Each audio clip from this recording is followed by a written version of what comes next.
So that's what it is. I mean, big Sunday. Good morning, good afternoon, everybody. Hope y'all on point. Just want to let y'all know, okay, it started specifically, we're talking about the NFL Pro Bowl. This NFL Pro Bowl has been through a few different names, and there's some history for it. It started actually back to 1939. Back in 1939, when they used to do it from 39 to about 1942, they had the format of taking whoever won the Super Bowl or the championship, they would play the league's best from there. So it would be a whole team versus everybody else from the league. That's great. And then they changed that after a while, and it became the American and Eastern Conference versus the National and Western Conference. That format changed again in 1970 when it just became the Pro Bowl. You know, the Pro Bowl was named that because this is all the professionals from the American Football Conference and the National Football Conference, which is AFC and NFC. So there's a little history for you if you didn't know. It always puts the best players out there to be able to display their skills, give the fans something to celebrate. And we have many good ones that's going to be in there this year, from Joe Burrows to, Malik Neighbors, and the list goes on. Dexter Lawrence on defense, quite a few folks.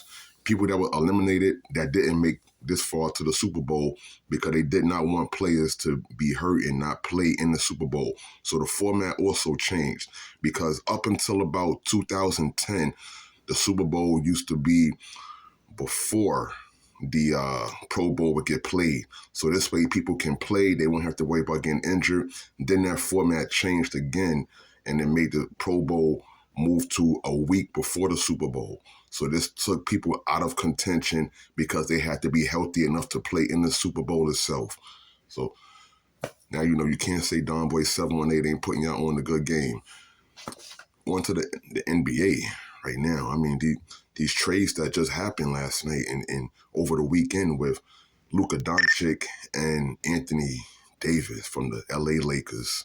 LeBron has a new partner coming into town, and the thing is, I thought him and AD, they had a perfect chemistry going on, but it seemed at times like they was on a different page. But we know Anthony Davis, this isn't his first time around. He was the leader on the Pelicans before getting traded to the LA Lakers and winning championship with LeBron James in this team. And it's been some years, about 5 years probably. And now he's moving on to Dallas, where he's going to connect with Kyrie Irving, another person that played with LeBron James and won a championship also. So this should be interesting how they form and the chemistry that they got to put together out there on the floor, what kind of rhythm they're going to have when they play. But I think that this is what they needed. They needed a solidified, five to play along with Derek Lively, from the rookie from last year, because I believe Derek Lively was hurt. But now, since they have somebody else that's there, a veteran big man that can, play and show them what to do, that should help. The LA Lakers wise, I know they're gonna put Luka Doncic, to work immediately. This guy, they kept calling him like the white version of LeBron James, but he's himself. This guy is nice. That's gonna be a boost to the offense and to what they do out there in LA. Luka hasn't been known for his defense primarily, but you'll see what the men do out there on the court if you don't know already.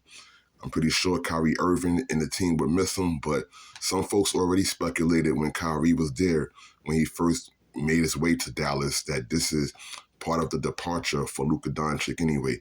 So just leave it on the court. It should be pretty good. Jimmy Butler has not been traded yet. The NBA trade deadline is this Thursday coming up because it's always right next to the weekend of the All-Star game. And oh, man. We hoping that the Brooklyn Nets, they make a last-minute pitch to get Jimmy Butler. We have all these first-round draft picks and second-round draft picks and the collateral to be able to make something happen. But I don't see them just doing it just yet.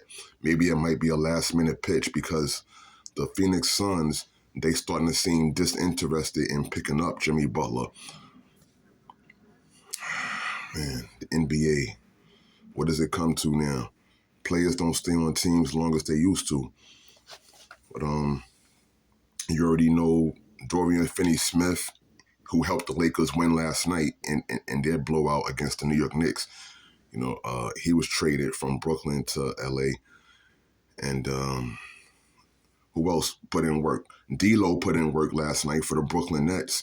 They had a surprise good win against the Houston Rockets. And this one, it just showed also Zaire Williams, another piece that we had picked up from the Memphis Grizzlies. We have a team that can be who they was before when we picked up Kevin Durant and Kyrie. So now we just waiting for another superstar or someone that's going to be able to lead the team over in Brooklyn. Other than that, a couple of good games on today besides the Pro Bowl, and that's the best we can do for today. No more sports news. Hit us up. Tell us what you think.